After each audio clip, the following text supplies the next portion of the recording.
Primeiramente, bom dia. Vamos dar início aí ao nosso roteiro, né, para fomentar a narrativa dos professores na educação básica. Gostaria primeiramente de agradecer a sua participação em estar contando um pouco da sua história como professora e em nome da UFRA, né, e todos os alunos que terão um grande aproveitamento com a sua experiência. Bom dia, eu me chamo Leide Luana Pito do Rosário da Silva, sou formada em licenciatura em Ciências Naturais pela UFPA, formei recentemente no ano de 2021, já atuo na rede de educação particular, privada, do ensino básico, trabalhei de série do primeiro ano até o 5º ano.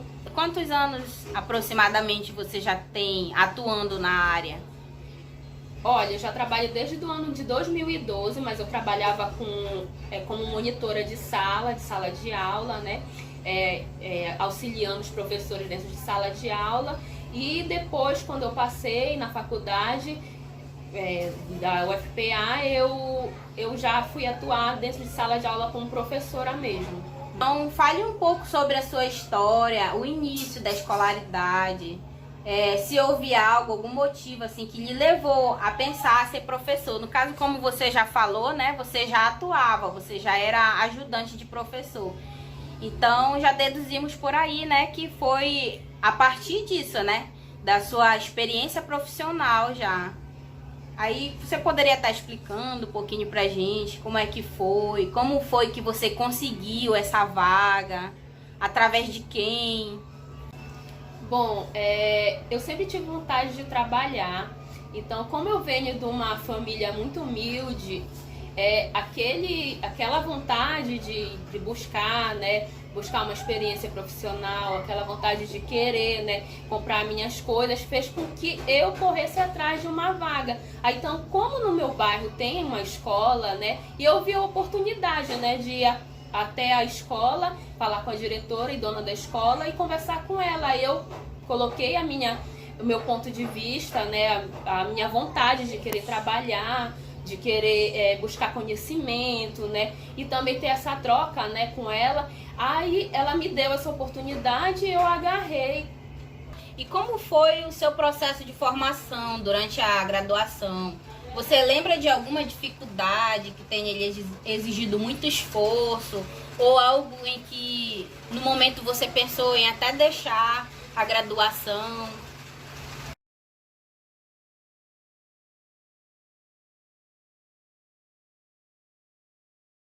Sim, uma das grandes dificuldades que eu tive dentro da sala de aula foi a falta de preparo meu no ensino básico. Que fez com que eu sentisse muita dificuldade, querendo que eu fizesse que eu parasse o curso. Tipo, eu não conseguia expor minhas ideias, minha opinião, não conseguia falar em público. Inclusive, ainda tenho um pouco de embaraço para poder me apresentar, apesar de eu ser uma professora licenciada, não deveria ter, mas eu tenho essa dificuldade comigo, porque o ensino público ele é tão devasado que faz com que a gente, né, nós que somos de uma classe mais humilde, faça com que a gente não tenha essa habilidade de expor nossas ideias, nosso conhecimento, porque a maioria das aulas, elas são muito voltadas a livro didático, a caderno, fazendo com que o aluno ele não tenha esse preparo, né, para o ensino superior. Então isso foi uma grande dificuldade minha, e eu tenho ainda até hoje. Para mim poder estar gravando aqui com vocês, eu tive que fazer bastante esforço, né, profissional, porque quando a gente está dentro de uma sala de aula é diferente. A gente está com nossos alunos, a gente está envolvido, a gente está envolto com aquilo lá, e como a gente gosta, eu como professora, eu gosto muito de trabalhar dentro de sala de aula, então eu consigo me envolver com meus alunos, eu não consigo ter aquele nervosismo, diferente quando a gente está dentro de uma sala de aula, diferente quando a gente está dentro da faculdade, né, falando com professores, falando com pessoas que têm um conhecimento elevadíssimo, maior do que o nosso. Então é isso. Aí, como você avalia a sua prática docente Considerando que você aprendeu na graduação, assim, como é que você avalia dentro de sala de aula?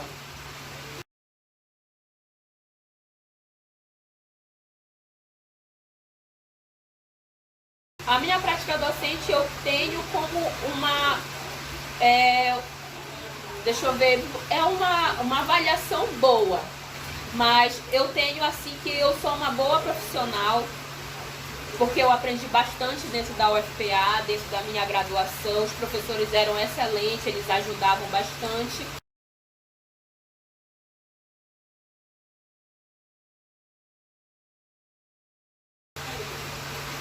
E assim, eu gostaria de ouvir de você uma experiência profissional bem-sucedida no exercício da sua docência. A minha maior experiência dentro de sala de aula, né, eu vou falar um pouco sobre o tempo, né, que eu passei dentro de sala de aula. Eu trabalhei mais ou menos uns 5 anos, só trabalhando com o primeiro ano do ensino fundamental. Então, esse primeiro ano é muito voltado para leitura, né, o letramento das crianças, para a alfabetização das crianças. E a minha maior experiência profissional que eu obtive êxito, né, profissionalmente, é quando uma criança ela chegava, né, digamos assim, né, zerada, né, do conhecimento de leitura, de escrita, e eu conseguia, quando eu conseguia fazer com que ela saísse lendo no final do ano, para mim era uma alegria tão sem igual, era grandioso para mim. Porque eu, como profissional, como professora, quando a gente pega uma criança que não conhece as letras, não conhece os números, e quando ela absorvia aquele conhecimento, saía lendo as palavras, conhecendo as letras, juntando as letras, e isso é grandioso. É o ápice. É o ápice, é excelente pra gente profissional dentro de sala de aula, quando a criança aprende. No caso, você teria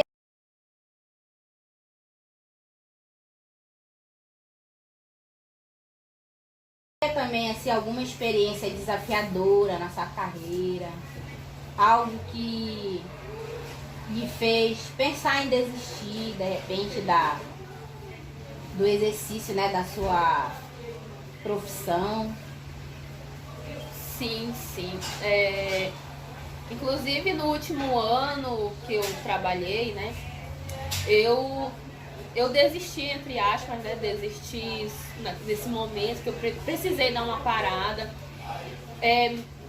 Uma coisa assim que fez eu querer dar uma pausa, né, não desistir, né, mas dar uma pausa, né, da minha vida profissional, é quando eu me esbarrei assim com a superlotação dentro de sala de aula.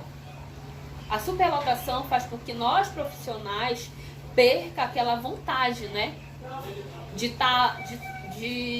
trabalhar. Às vezes uma sala lotada faz com que a gente não consiga lidar. Isso faz com que eu me sinta incapacitada profissionalmente, não sabendo lidar com os alunos com alta habilidade, fazendo com que eu, no caso a escola, né, pudesse nos proporcionar cursos de reciclagens, cursos para poder saber lidar, né, com essa situação, com os alunos que têm as altas habilidades. Como sabemos, né, os professores concursados, eles têm essas preparações, que são cursos adicionais, que o governo investe muito. Hoje, né, podemos observar que o governo investe bastante em cursos de extensão, em cursos de profissionalização mesmo para o professor, para ele melhorar cada dia mais, saber como lidar com essas crianças que têm altas habilidades.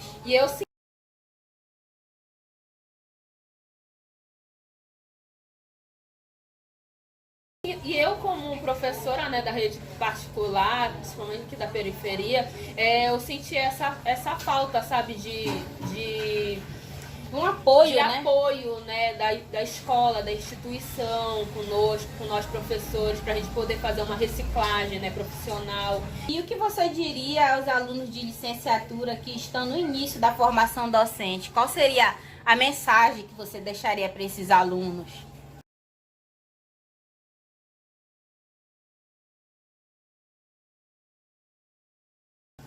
Uma palavra, não desistam.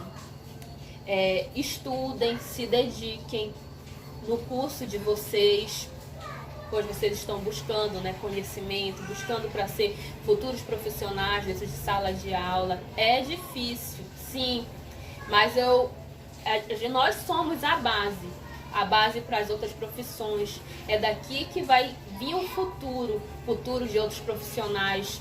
Então, se nós nos dedicarmos como professor dentro de sala de aula, se doando, né, buscando conhecimento, o aluno ele vai se motivar para que ele queira, né, alcançar algo maior, queira ter uma profissão.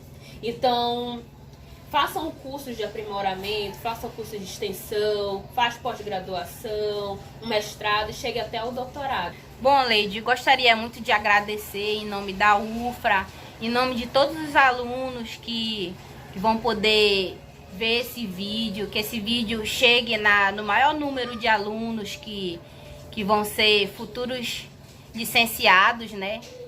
Muito obrigado em nome da instituição. Muito obrigado mesmo por tudo, por estar fazendo parte dessa nossa pesquisa, que vai ser de grande importância para a nossa formação. Muito obrigado, Leide. Eu que gostaria de agradecer, né, a oportunidade de estar esclarecendo para vocês, dando a minha opinião, meu ponto de vista que eu tive dentro de sala de aula. E é isso. Tá ok. Muito obrigado, Leide.